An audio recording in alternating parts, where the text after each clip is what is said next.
Alright, in this video we are going to tweak the volume raise to achieve the look that we want.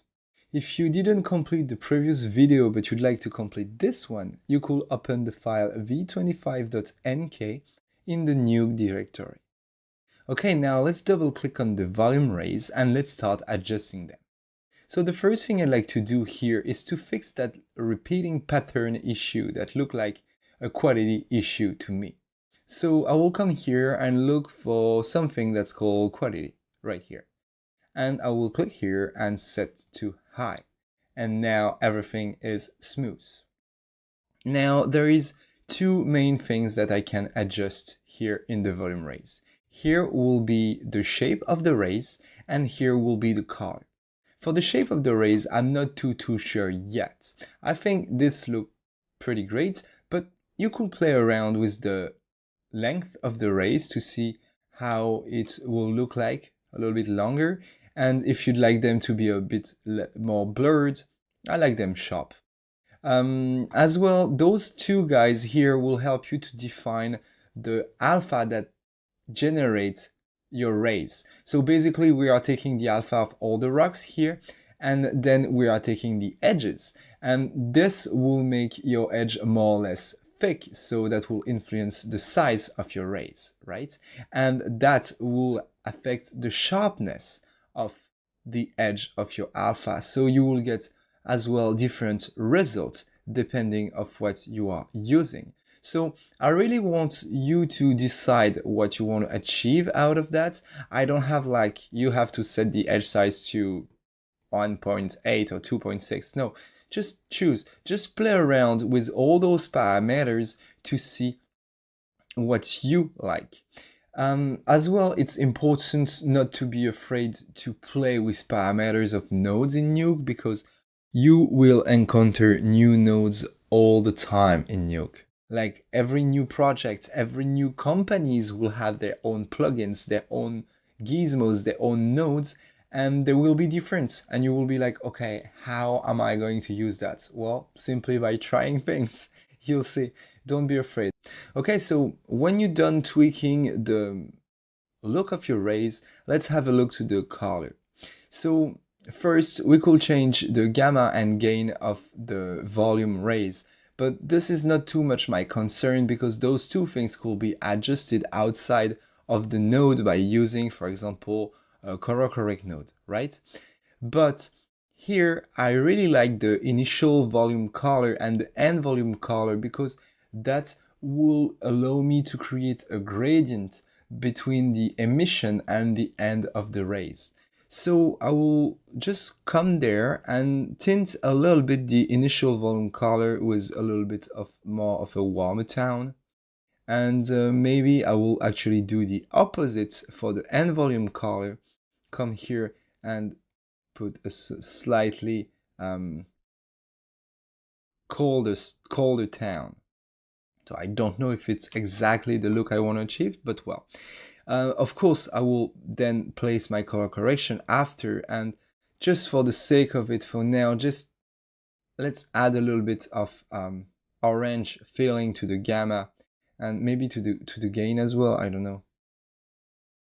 Yeah, just a little bit like that.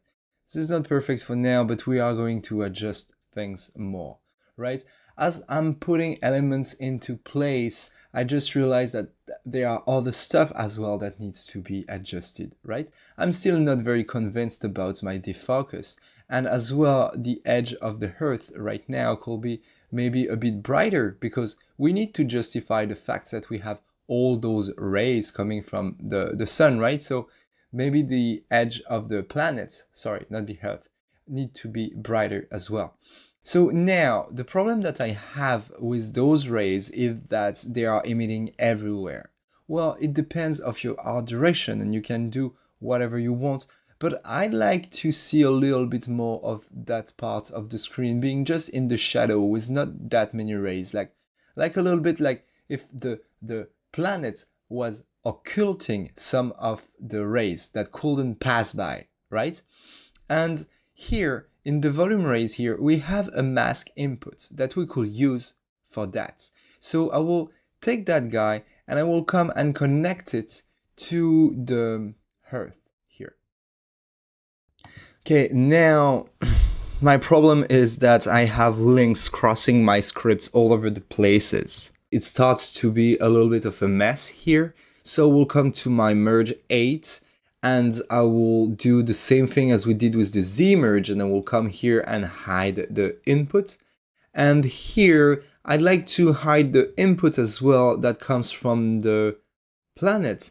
But I don't want to hide all the input from the volume rays, because if I do that, I feel it becomes confusing because we don't know what comes, where the things are coming from, you know?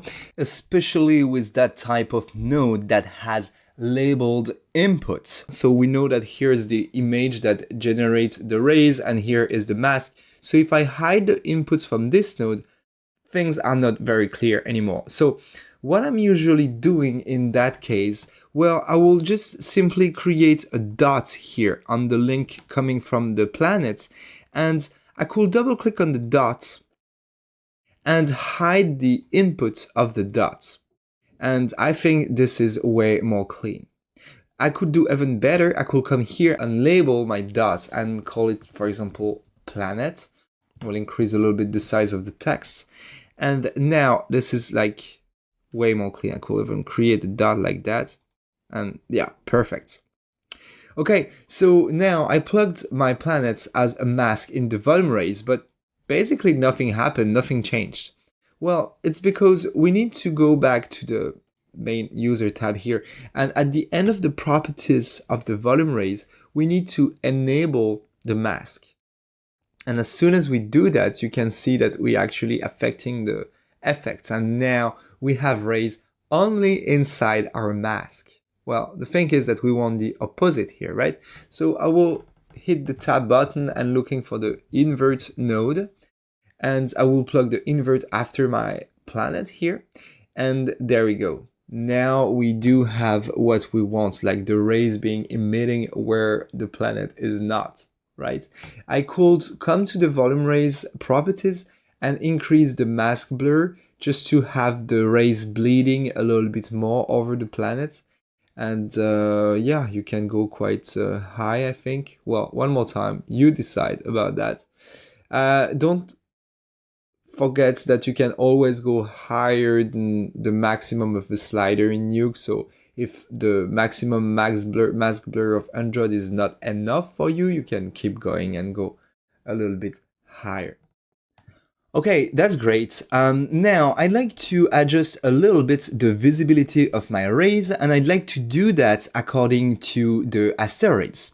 And we are going to do that in the next clip. See you there.